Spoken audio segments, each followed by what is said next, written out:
Thanks a lot for having me. And yeah, it's thanks for that great introduction, and yeah, I try to do my best to kind of match up at least a little bit to that introduction. So the big problem that I'm interested in is how could we use robots to accomplish everyday manipulation tasks? And by everyday manipulation tasks, I mean things like setting the table, cleaning the table, a robot bringing a human something to drink.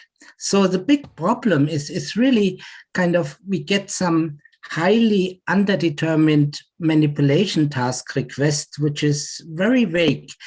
And if we are on a robot, right, so we have to translate that very vague task request into a very specific body motion of the robot that achieves the desired effects and avoids the unwanted ones. And that's kind of the very heart that everything is about, right? So in these days, I think many of us kind of know that problem, right? So they, oh, sure, that's kind of a function where we basically have objects, tasks, environments, context, and we just want to map that task into behavior patterns of the robots, right? And many of us work on it. So it's actually kind of approximating a function, a very huge and high-dimensional function.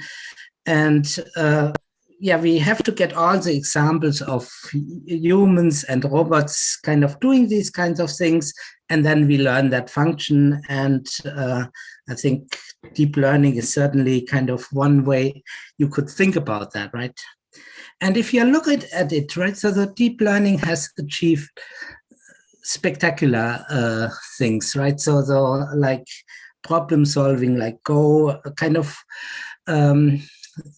simulation, like baking bread.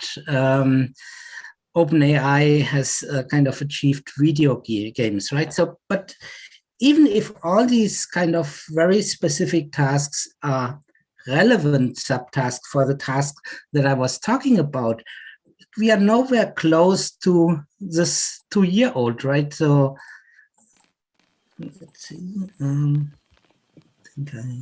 Sorry, somehow lost it.